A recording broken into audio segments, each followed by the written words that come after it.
In this video, I'm going to briefly touch on how to uh, implement backtesting strategies with options. So I'm assuming that you already have some familiarity with using the backtesting feature inside Thinkorswim. If not, I'll post a link to a video I did for how to create your own backtesting strategy. But for the purposes of this video, I'm going to assume that you already know how to do this. So I'm going to go to a stock that something I'm not currently holding or trading, which looks like I should have been. But anyways, so let's get rid of all this extra stuff on the screen.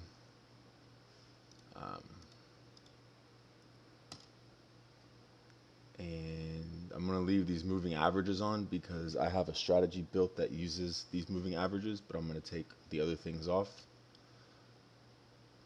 I use the 20 and 9 exponential moving average. So I'm going to take the MACD and the stochastic off. I'm going to put my strategy on.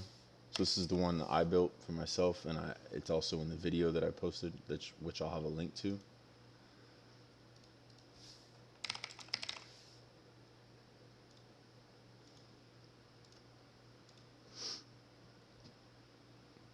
So maybe I shouldn't have been trading it. Anyways, so you want to backtest the option strategy. So you don't trade options from the active trader, and they don't represent the same amount of value as a share does. So you know that one options contract represents 100 shares. So simply looking at this chart and saying, oh, okay, well, I could buy here and close here, but that doesn't really take into account the nature of how the options lose value and all of these other things. So what I would recommend is going into trade, coming into your options chain. So I'm going to use 16 April. I'm going to see if this pulls up a good chart.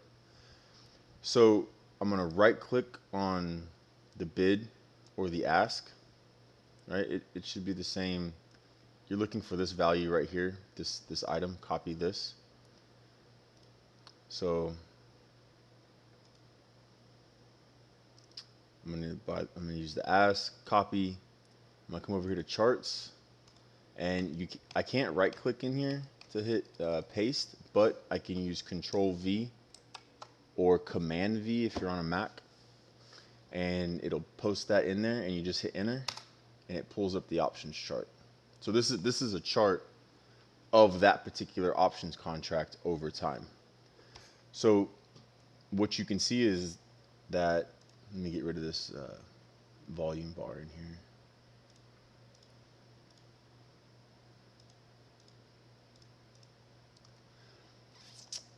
So I can't move back anymore in time because this options contract probably didn't exist before then, period. That's all there is to it. But right when it started, if I was following my strategy, buy here, sell here. Now I don't particularly wait until this item to sell. I usually put in a 3% trail stop on my for when I'm trading stocks, and I put in a trail stop with options as well. So I just use this to get a more, I guess, simplistic sense. It's just easier to code this into the strategy. I just got lazy and didn't want to code the trail stop in. So here you can see the strategy is implemented on the options chart, and you'll notice that right here, instead of saying just 100, it's saying 110,000.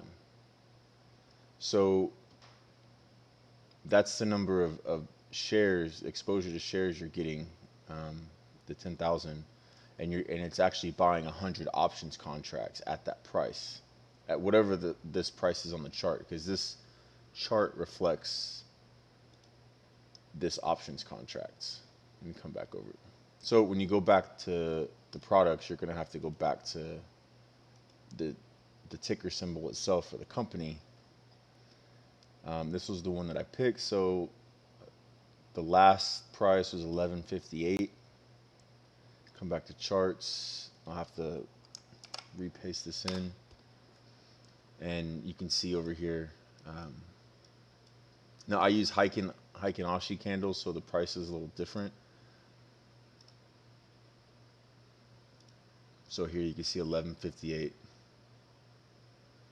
So I hope this helps it give you a little insight into how you can backtest an options trading strategy. So just to summarize real quick, if you're on the main screen, so it doesn't really, my strategy doesn't really work for this case. Works for this case though.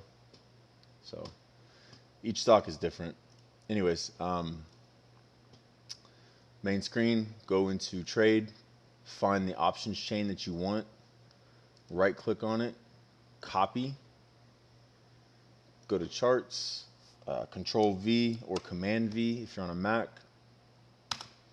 paste that in, and then you should see it come up on the options chart itself that tracks the price.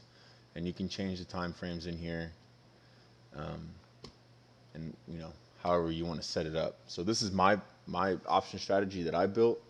You can pick any of the option strategies, or not option strategy, but trading strategies that are in here, and just throw them on top of it and see how it performs. So if I do a MACD strat, I don't have the MACD on there, so let me get rid of some of this other stuff, and then I'll throw the MACD on there.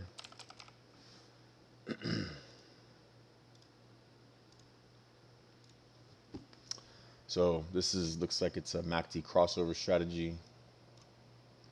So sold out, looks like because it crossed here and then it sold,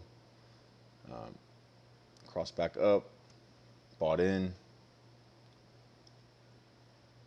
and ran up to here, sold. Now I'll also say real quickly that this chart is tracking the value of the options. So the time decay and the premiums, the extrinsic value, all that stuff is built into this chart because all of that stuff is reflected in the price of the option. So this is how you can do it. If you have any questions, just leave them in the comments and I'll try to answer your questions. If you want to see a different video on something specifically, leave it in the comments and I'll get to that video as soon as I can. Thank you.